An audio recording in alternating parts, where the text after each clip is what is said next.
Now, this concept of neurodiversity did not start with Judy Singer and her colleagues, but actually it's a very old concept. A very long time ago, back in the Renaissance period, people appreciated different types of brain functioning, and they sort of acknowledged that neurodivergent people had a special ability to see things that neurotypical people don't.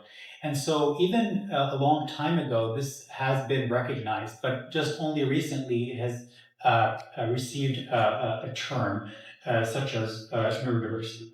Now, this is a very interesting perspective of how people see the world. So this is a Reddit post. It's in a group by autistic people for autistic people. And so this one autistic person says, "What is the strangest behavior you have ever observed from neurotypical individuals?"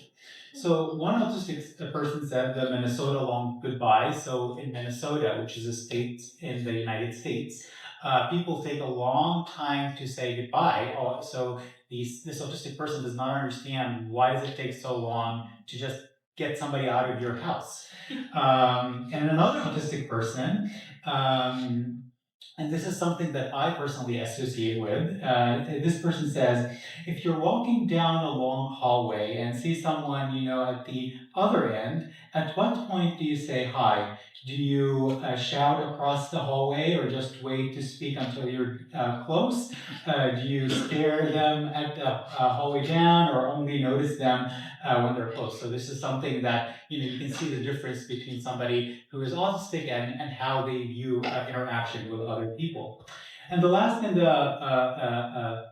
ninth bit also of somebody autistic who observes the world differently says the most awkward thing maybe in my entire life is having someone cry around me.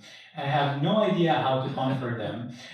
So what he's talking about is that his wife comes from a family of criers. So if they're happy, they cry. If they're sad, they cry. Whatever emotion, they just cry, and he doesn't really understand what's going on. But he at the very end, he embraced it. He just said, I let them cry and do their thing, and I'll just stay out of it.